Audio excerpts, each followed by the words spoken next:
गिनती का अध्याय 4 खोल सकते हैं आप।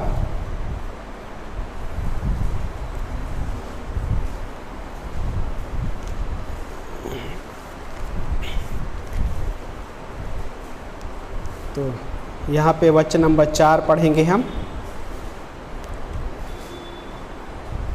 सो यहाँ पे इस प्रकार लिखा है कि मिलाप वाले तंबू में परम पवित्र वस्तुओं के संबंध में कहातियों का यही कार्य होगा। और वचन नंबर 15 में, उसी अध्याय में वचन नंबर 15 यहाँ पे लिखा है कि जब हारून और उसके पुत्र छावनी के प्रस्थान समय पवित्र स्थान की पवित्र वस्तुओं और उसके सब सामान को ढांकने का कार्य पूर्ण कर चुके, तो कहाती उन्हें उठाकर ले जाने को आए। वे किसी पवित्र वस्तु को न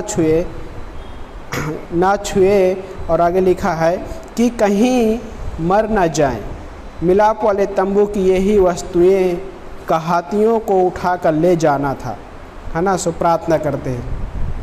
पवित्र परमेश्वर हम धन्यवाद करते लॉर्ड इस दिन के लिए लॉर्ड जो आपने दिया प्रभु। हम इस समय प्रभु हम प्रार्थना कर रहे हैं प्रभु कि इन वचनों को प्रभु आपके आत्मा के द्वारा लीड कीजिए पिता। इस समय प्रभु आपके नाम को बड़ाई करते हैं परमेश्वर, खास कर प्रार्थना करते प्रभु हम सबसे बातें कीजिए इस समय Lord Jesus. Thank you so much प्रभु, धन्यवाद करते हैं परमेश्वर, आपके हाथों में सौंपते प्रभु। यस लॉर्ड, ब्लेस कीजिए हर किसी को प्रभु यीशु मसीह के पवित्र नाम से प्रार्थना को मानते हैं, आमीन। सो यहाँ पे आप कितने लोग हैं जो गिनती की पुस्तक पढ़े हैं अभी तक? गिनती का पुस्तक कितने लोग पढ़े हैं? बहुत सारी गिनती है उसमें, हाँ, बहुत सारे लोगों का नाम है।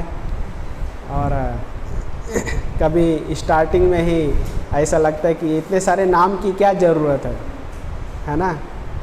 कई बार लोग बोलते हैं इतना सारा गिनती है, चलो उसको स्किप करके आगे बढ़ जाते हैं, है ना। सो लेकिन अद्भुत पार्ट है यहाँ पे 3 प्रकार के इस अध्याय में नाम है।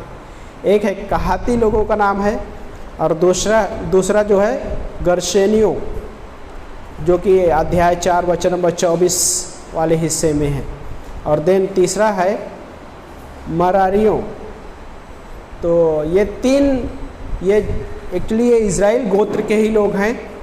ओके, सो इनके एक कार्यभार था, परमेश्वर ने कार्य सौंपा था उनको। और क्या था कार्य कि जो तंबू है, तंबू की सारी वस्तुओं को क्या है उठाकर ले जाना। जब तंबू मूव करते थे एक स्थान से दूसरे स्थान, तो क्या किया जाता, वो सारे वस्तुओं को उठाकर लेके जाने का हिस्सा था। और ये बाय द वे क्या पता है, एक परमेश्वर उनके लिए आशीष के लिए हिस्सा रखा था, है ना। ये अनुग्रह का पार्ट है। क्यों अनुग्रह है? क्योंकि क्या कहता है कि उस तंबू में की वस्तुओं को मतलब कोई और दूसरा कोई छू नहीं सकता। यदि कोई छूता था तो उसको, है ना, क्या डेथ हो जाती थी। लेकिन उस तंबू में सिर्फ याजक प्रवेश करता था, परम पवित्र स्थान में सिर्फ याजक प्रवेश करता था। लेकिन इनके लिए ग्रेस ये था कि उन्हीं वस्तुओं को लेके आगे चलना है। और ये आशीष का हिस्सा था। क्यों पता कि यस वो परम पवित्र स्थान में नहीं जा सकते थे, लेकिन क्या था उनको कि उन चीज़ों का भार उठा के लेके जाना था। सो वचन नंबर 27 में उसी अध्याय का जब पढ़ते हैं, 27वीं पंक्ति में,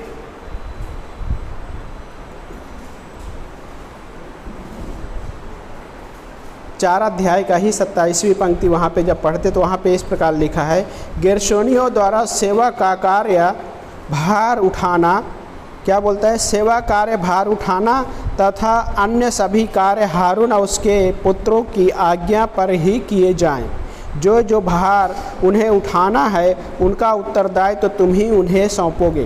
तो क्या था उनका कार्यभार, मतलब कार्य उनका ये था कि भार उठाना उन सारी वस्तुओं का। सो ये जो भार शब्द है, बोझ, एक इंग्लिश में बर्डन शब्द इस्तेमाल किया गया है, लेकिन जो इब्रानी भाषा में उसका जो है मासा, तो उसका वही है कि बोझ उठाना, है ना। इंग्लिश में क्या बोलते हैं, बर्डन या तो बियरिंग, है ना। तो वो शब्द इस्तेमाल किया गया है। सो हमने पिछले वीक में भी बात किए थे कि जब याजक परम पवित्र स्थान में प्रवेश करता था तो याजक के कपड़े जो थे, कपड़े होते थे, है ना, सीनाबंद, जिसको ये पोद और सीनाबंद, तो उसमें 12 प्रकार के पत्थर होते थे। उसके छाती पे 12 प्रकार के पत्थर होते थे, और 12 प्रकार के जो पत्थर थे वो क्या रिप्रेजेंट करता था, 12 गोत्र, इजरायलियों के 12 गोत्र को रिप्रेजेंट करते थे। और क्या था कि याजक परम पवित्र स्थान में जा रहा है तो सारे इजरायलियों का बोझ परमेश्वर के सामने लेके जाता, परमेश्वर के सामने लेके जाते थे। और आत्मिक रूप से एक क्या बोलते, पास्टर भी गॉड ने जो रखा है, बाइबल उस चीज़ को क्या बोलता है, एक पास्टर का भी एक रोल होता है कि कलीसिया का बोझ या भार परमेश्वर के सामने लेके जाना, है ना। इसलिए इब्रानियों में 13 अध्याय में बोलता है कि अपने अगुओं को, हाँ, अगुओं के क्या बोलते हैं कि दुगना आदर के योग्य हो। तो इसका मतलब ये नहीं कि मुझे आप दुगना आदर दो, ऐसा नहीं बोल रहा हूँ। तो कहने वाला एक प्रिंसिपल है कि पास्टर इवन हर कलीसिया के पास्टर के लिए ये है कि उनका बोझ लेके जाना। और ये अद्भुत पाठ था कि याजक सिर्फ परम पवित्र स्थान में जाता था परमेश्वर की ओर से, है ना, परमेश्वर के पास जाते थे तो सारे इजरायलियों का, है ना, भार लेकर, सारे इजरायलियों का कि हर एक चीज़ें लेकर जाते थे, है ना। नबी और याजक में दो फ़र्क होता था। नबी क्या करता था, परमेश्वर की ओर से लोगों से बातें करते थे, लेकिन याजक क्या था कि लोगों की ओर से परमेश्वर से बातें करते थे। ये हिस्सा था। सो जब इन हिस्सों में हम देखते तो यीशु मसीह क्या बोलते हैं, वचन एक हिस्सा है कि मत्ती का 8 अध्याय वचन नंबर 17 खोल सकते मेरे साथ। कोई एक जन पढ़िए, फिर मैं पढ़ता हूँ। 8 अध्याय मत्ती का वचन नंबर 17।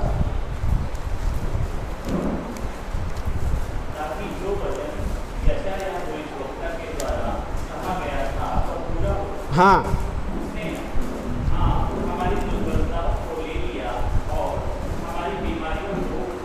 है ना, क्या बोलते कि हमारी दुर्बलताओं को ले लिया और हमारी बीमारियों को क्या किया, उसने उठा लिया।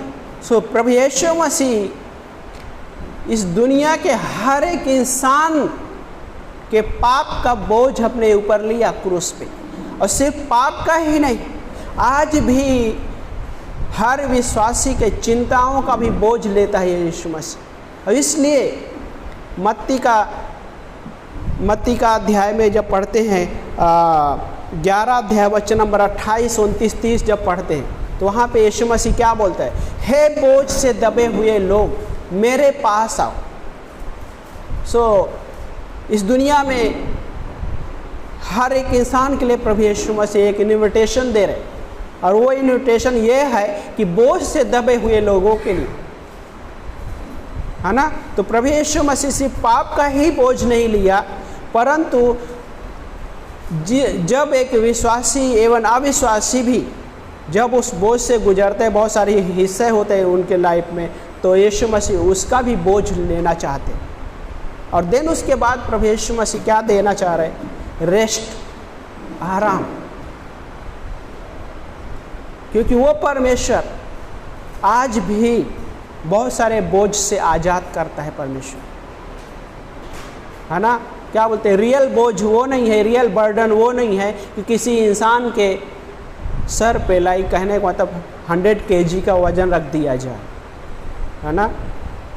सो लेकिन गॉड कहाती, गेर्शोनियों और मरारियों के लिए गॉड ने एक ग्रेस दिया था। और ये ग्रेस ये है लाइक कहने का मतलब कि परमेश्वर का अनुग्रह हमको सिर्फ बलवंत ही नहीं करता है, लेकिन परमेश्वर का अनुग्रह हमें सामर्थ्य प्रदान करता है ताकि हम उन बोझ को उठा के चल सकें। और वो बोझ पता है कि परमेश्वर के प्रेम के द्वारा वो जो भार है परमेश्वर हल्का कर देता है। और वो क्रूस पे आज भी वो प्रेम की आवाज़ है, इसलिए वो चोर बचाया गया उस क्रूस पे। और एक पहला पतरस का अध्याय 2 वचन नंबर 24वीं पंक्ति बोलते हैं कि उसने स्वयं अपने ही देह में क्रूस पर हमारे सारे पापों क्या किया, उठा ली। अपने देह में क्या किया, सारे पापों को क्रूस पे उठा लिया, एक नहीं सारे। जब एक विश्वासी अपने जीवन के उन हिस्सों में ऐसा लगता है कि बहुत भारी बोझ है या भार है, तो क्या प्रभु यीशु मसीह उन चीज़ों को नहीं लेना चाहते?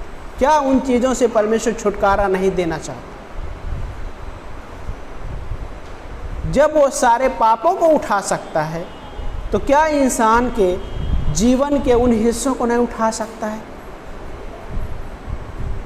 चिंता ही नहीं, बहुत सारे दुख वाले बोझ, बाय द वे बहुत सारे दुख होता है, ऐसा लगता है कि बोझ से भी बड़ा होता है ना।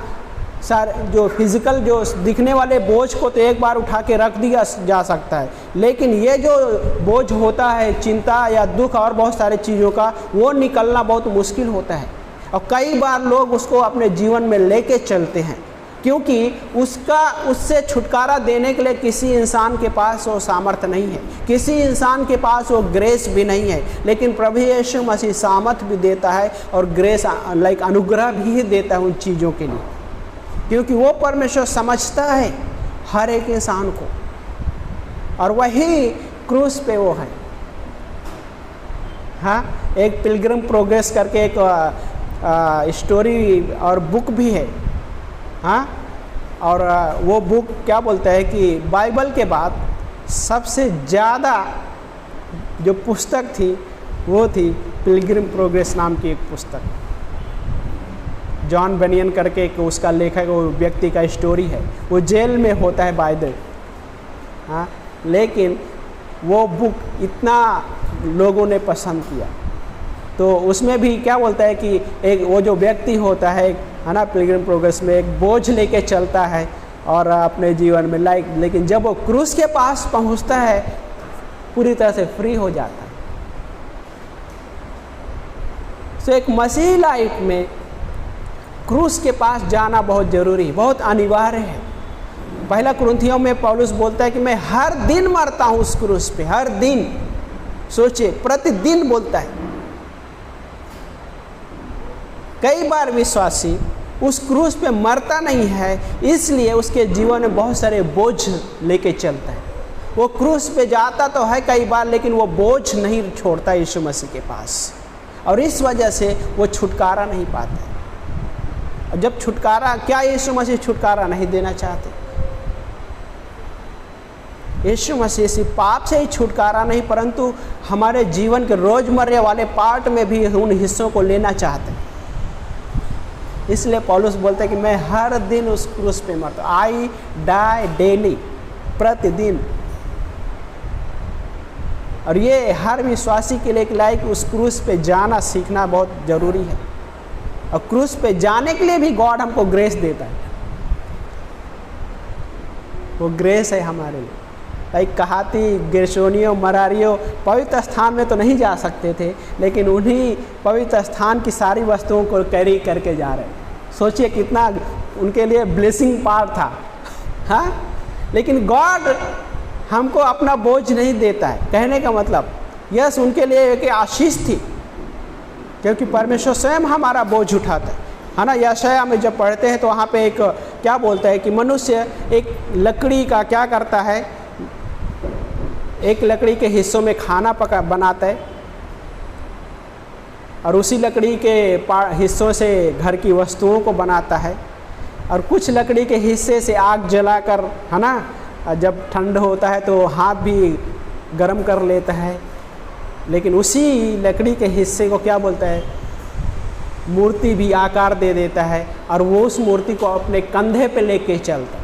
लेकिन परमेश्वर एक बात कहता है, एक वचन कहता है उसमें, क्या कहता है 46 अध्याय में, यदि मैं राइट हूँ तो क्या बोलता है परमेश्वर, बोलता है कि तुम्हारे जन्म से लेकर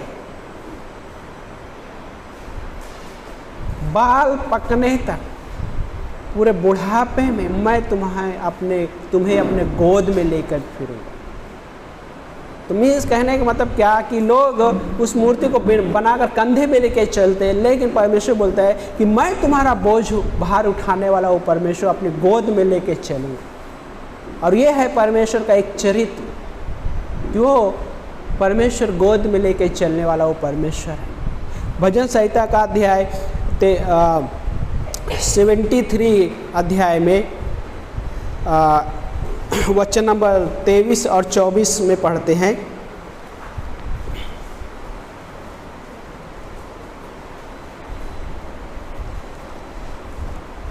भजन संहिता 73।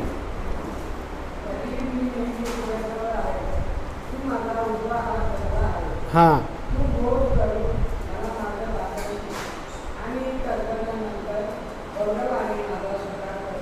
है ना। तो यहाँ पे अद्भुत हिस्सा है 23 वचन में, जो क्या बोलता है कि फिर भी मैं निरंतर तेरे साथ हूँ।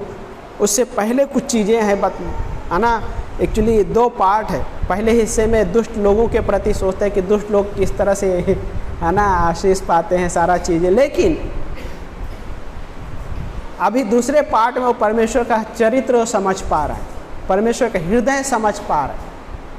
और देन उसी 23वीं पंक्ति में पार्ट बी में बोलता है कि तूने मेरा दाहिना हाथ थाम लिया है, दाहिना हाथ थाम लिया। देन 24वीं पंक्ति बोलता है कि अपनी सम्मति के द्वारा तू मेरी अगुवाई करेगा, है ना।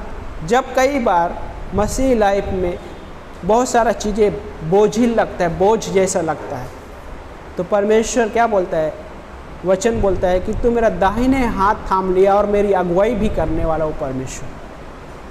क्योंकि जब बोझ होता है तो कई बार लाइफ डगमगाने लगती है ना, लाइफ डगमगाने लगती है। बहुत सारे थॉट आते हैं कि क्या यह बोझ से छुटकारा मिलेगा या नहीं मिलेगा,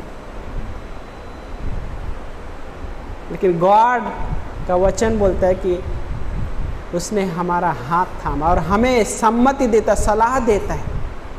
और आगे क्या लिखा है वहाँ पे कि सम्मति के द्वारा तू मेरी अगुवाई करेगा, है ना, अगुवाई करने के लिए। और देन यूहन्ना का 13 अध्याय में जब पढ़ते हैं, 13 अध्याय कि प्रभु यीशु मसीह अद्भुत क्या बोलते हैं कि अपने शिष्यों के साथ, है ना, एक अद्भुत उदाहरण बने। और उदाहरण ये था, क्या था उदाहरण, कि प्रभु यीशु मसीह ने पानी लिया और टॉवेल लिए और सारे शिष्यों के पैर धोए। और देन जब वचन नंबर 14 और 15 जब पढ़ते हैं वहाँ पे, 13 अध्याय का वचन नंबर 14 और 15,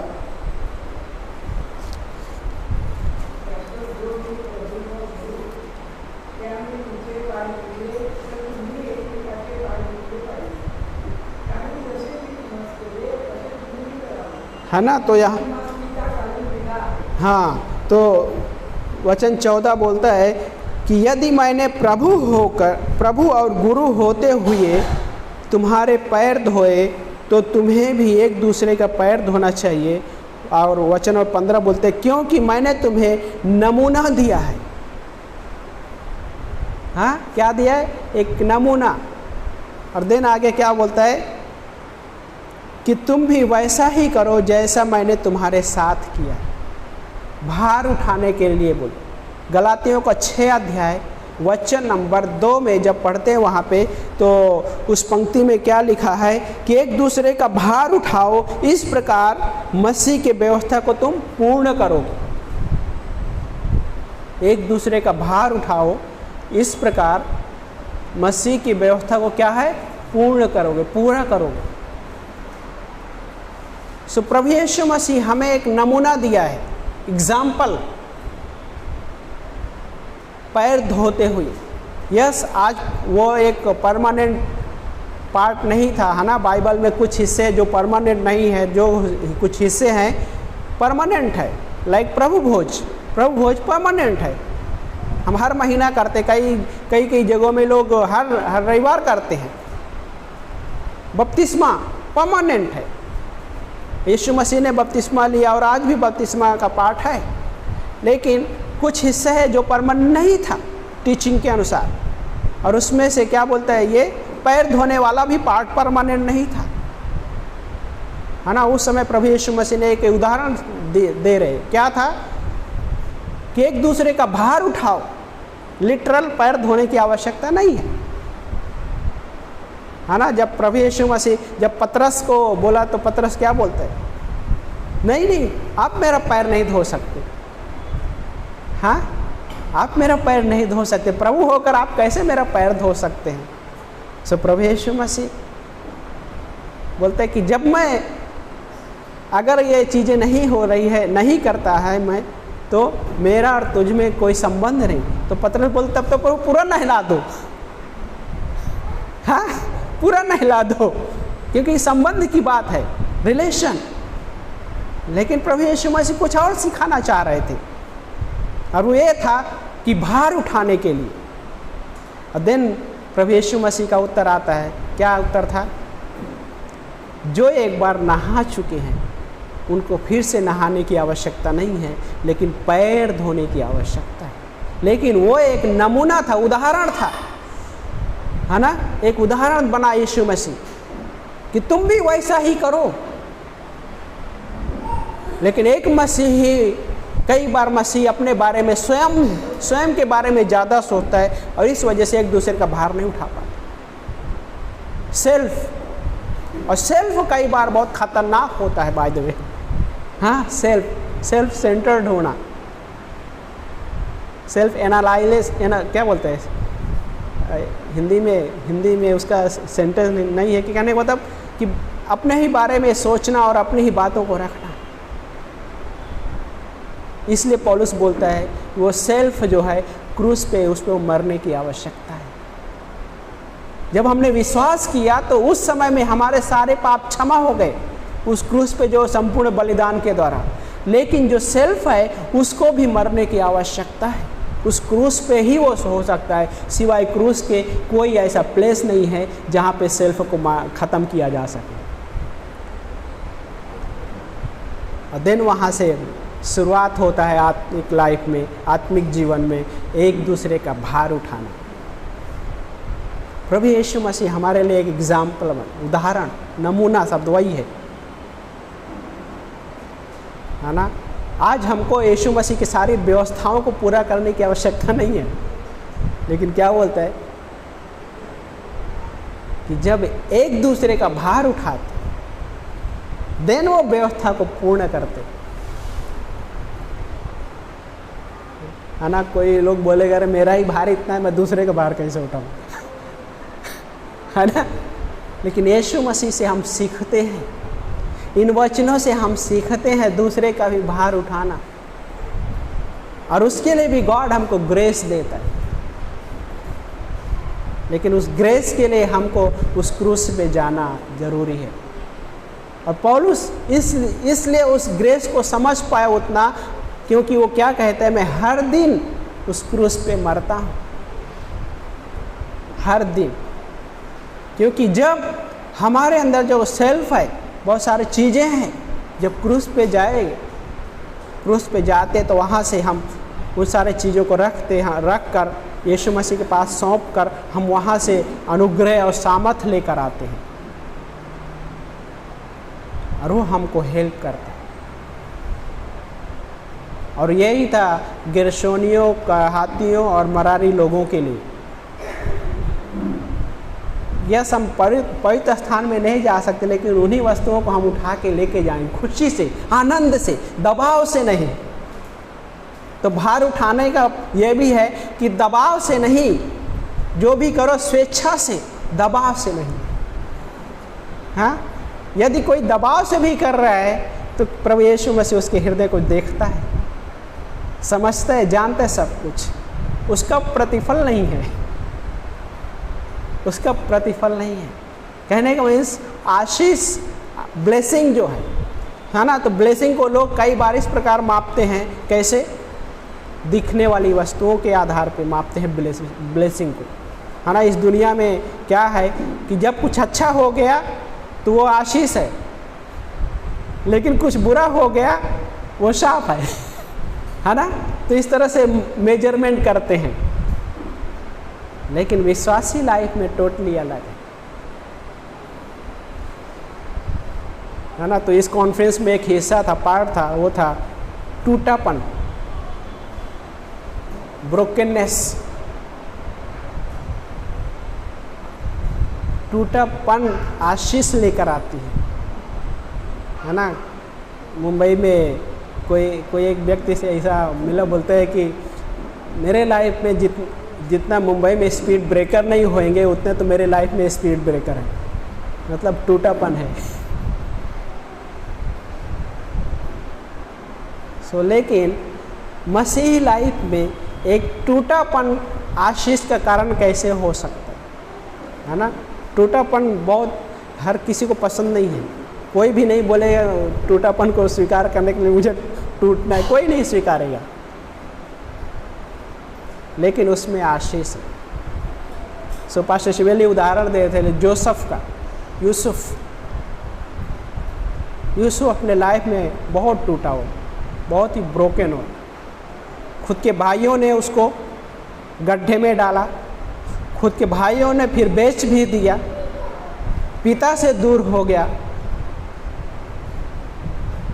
जो पिता उससे सबसे ज़्यादा प्रेम करते थे, है ना। और मिस्र में गुलाम के तौर पे रहे वो। क्या था? टूटापन था उसमें। कुछ गुनाह नहीं किया, फिर भी उसको जेल में डाल दिया गया। लेकिन क्या था कि वो प्राइम मिनिस्टर मिस्र का बने, प्रधानमंत्री। कहने का मतलब देन उसके बाद क्या है,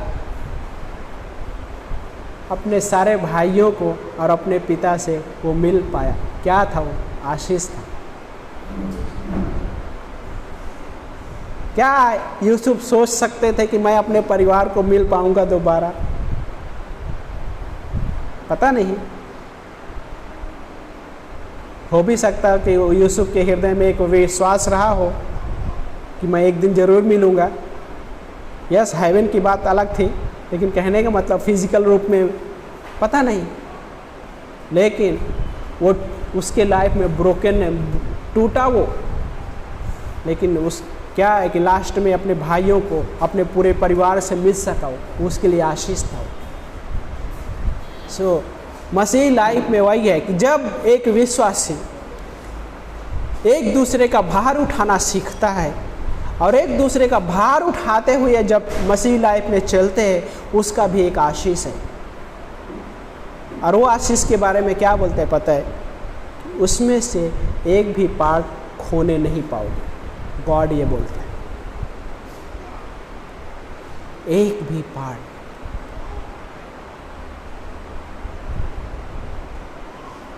और वो परमेश्वर आज भी हमारे लिए सोच रहा है, और सिर्फ सोच ही नहीं रहा, हमारा भी भार, हमारे जीवन के बहुत सारे कठिन वाले परिस्थितियां जो है, जो रास्ता इतना टफ लगता है, उनका भी बोझ यीशु मसीह आज भी लेके चलता है। क्योंकि उसने एक चीज़ कहा है, मैं तुम्हारे संग संग चलूँगा, संग संग चलूँगा। जब एक विश्वासी बोझ लेके चलता है, तब भी प्रभु यीशु मसीह संग संग चलता है और कहता है कि ये बोझ मुझे दे दो, क्योंकि वो बोझ लेकर उसको पता है कि आप नहीं चल सकते। इसलिए बोलता है यीशु मसीह, वो बोझ मुझे दे दो और मेरे पास से रेस्ट लेके चलो। हाँ, रेस्ट लेके चलो। हनोक का हम उदाहरण पढ़ते हैं, हनोक का, है ना।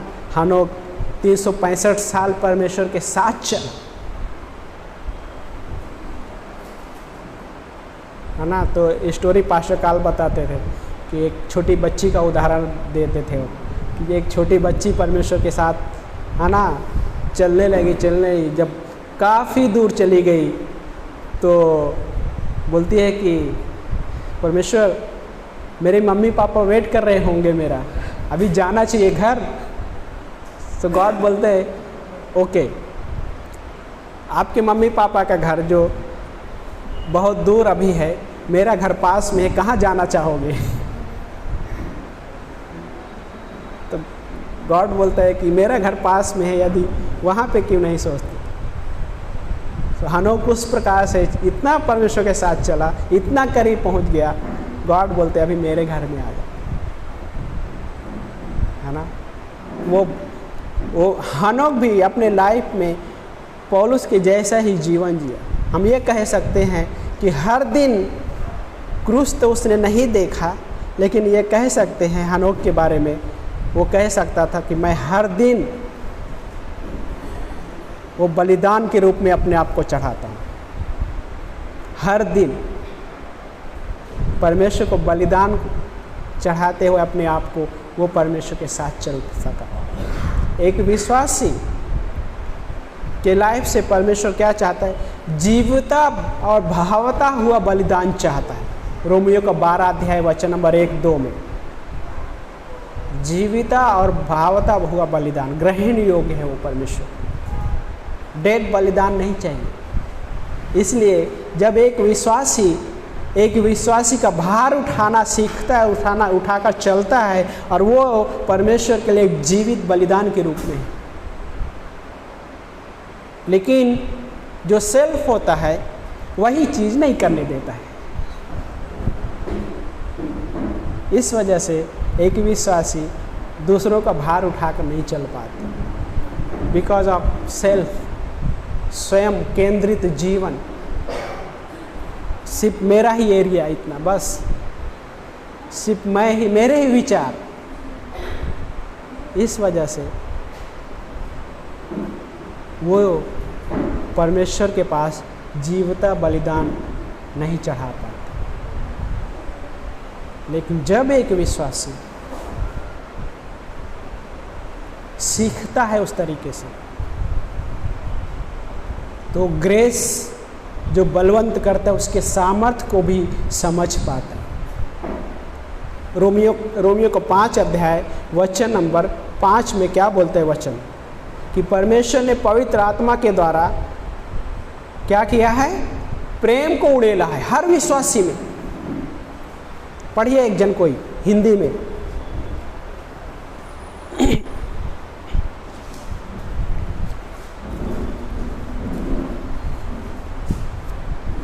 आखिरी में वही हम क्लोज करेंगे। पढ़िए रोमियो का 5 अध्याय वचन नंबर 5।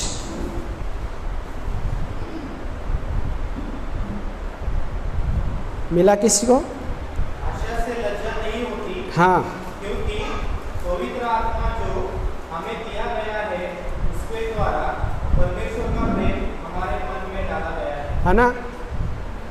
परमेश्वर क्या कहते हैं? वचन क्या कहते हैं यहाँ पे? कि पवित्र आत्मा जो हमें दिया है उसके द्वारा हमारे हृदयों में, हमारे मनों में क्या किया? परमेश्वर का प्रेम उड़ेला। हर विश्वासी को गॉड ने प्रेम दिया, वो प्रेम उड़ेला है हर विश्वासी के अंदर, हर विश्वासी है। सो क्या पता है कि जब एक विश्वासी उस प्रेम को इस्तेमाल नहीं करेगा, तब तक वो विश्वासी उसका आनंद नहीं उठा सकता। यह है परमेश्वर का प्रिंसिपल कि जब तक हर विश्वासी के अंदर पवित्र आत्मा के द्वारा परमेश्वर ने प्रेम उड़ेला है, लेकिन उस प्रेम को जब तक प्रैक्टिकल लाइफ में नहीं लेकर आता विश्वासी, उस चीज़ को आनंद नहीं उठा पाएगा। इसलिए गॉड कहता है एक दूसरे का भार उठाओ, प्रेम से, दबाव से नहीं, कुलकुलाते हुए नहीं, हाँ, ताकि उसका आनंद उठा सके। और यही है मसीह लाइफ। यस, गॉड ने हर किसी को फ्रीडम दिया है, हर किसी को आज़ादी दिया, लेकिन उसके साथ साथ परमेश्वर ने ये चीज़ें रखी है एक दूसरे से जब एक दूसरे का भार उठाते तो उसकी व्यवस्था को पूर्ण करते हैं। वो उसकी व्यवस्था बोझिल नहीं, पहला यूहन्ना में बोलता है, कठिन नहीं है ना। उसका आज्ञा जो है कठिन नहीं है, बोझिल नहीं है। सो क्या है कि जब वो भार उठाने जाते हैं तो जब हम क्रूस के पास जाते हैं तब वहाँ से हम वो स्ट्रेंथ क्रूस पे अनुग्रह के द्वारा हम पाते हैं और वो हमें बोझिल नहीं लगता। एक दूसरे का भार उठाना, एक दूसरे को प्रेम करना हमें वो बोझिल नहीं लगता। लेकिन जब सेल्फ आता है तब सारे चीज़ें बोझिल लगने लग जाती हैं। हाँ, सारा चीज़ें बोझिल लगने लग जाती है। और वही प्रभु यीशु मसीह यूहन्ना का 13 अध्याय वचन नंबर 14 में एक नमूना दिया कि जैसा मैं तुम्हारे साथ करता हूँ वैसा तुम भी करो, है ना, तुम भी करो। क्रूस पे हमारे लिए सारे क्या किए, सारे बोझ उठा लिया उसने, एक नहीं सारे।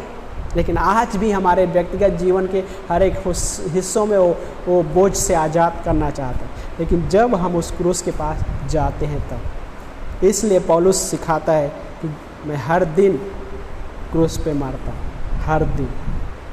और वही है कि जब एक विश्वासी अपने लाइफ में हर दिन उस क्रूस के पास जाता है तब वो रेस्ट को अनुभव कर पाता है। बिना क्रूस पे जाए वो रेस्ट का अनुभव नहीं कर सकता है। और यही परमेश्वर चाहता है कि हम उसके रेस्ट को अनुभव के साथ लेकर चलें, है ना।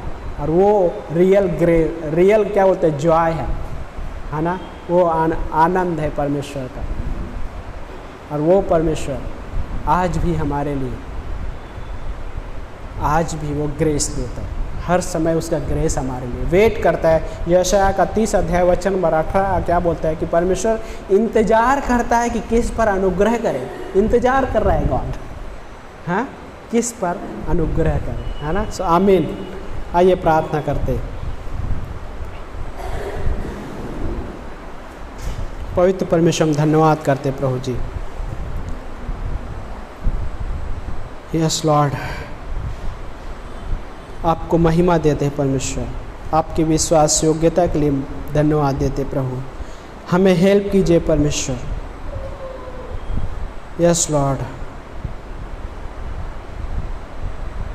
एक दूसरे का भार उठाने के लिए हेल्प कीजिए प्रभु यीशु मसीह। लॉर्ड, यदि कोई भी वो सेल्फ वाला पार्ट है प्रभु, तो उस चीज़ को नष्ट कर दीजिए प्रभु यीशु मसीह। ओ पिता, हम धन्यवाद देते इस समय इस भवन में हर एक व्यक्ति के लिए प्रभु। परमेश्वर, हो सकता है कोई बर्डन लेके चल रहा हो प्रभु, लेकिन प्रभु यीशु मसीह आप उस बर्डन से आज़ाद करना चाहते हैं परमेश्वर।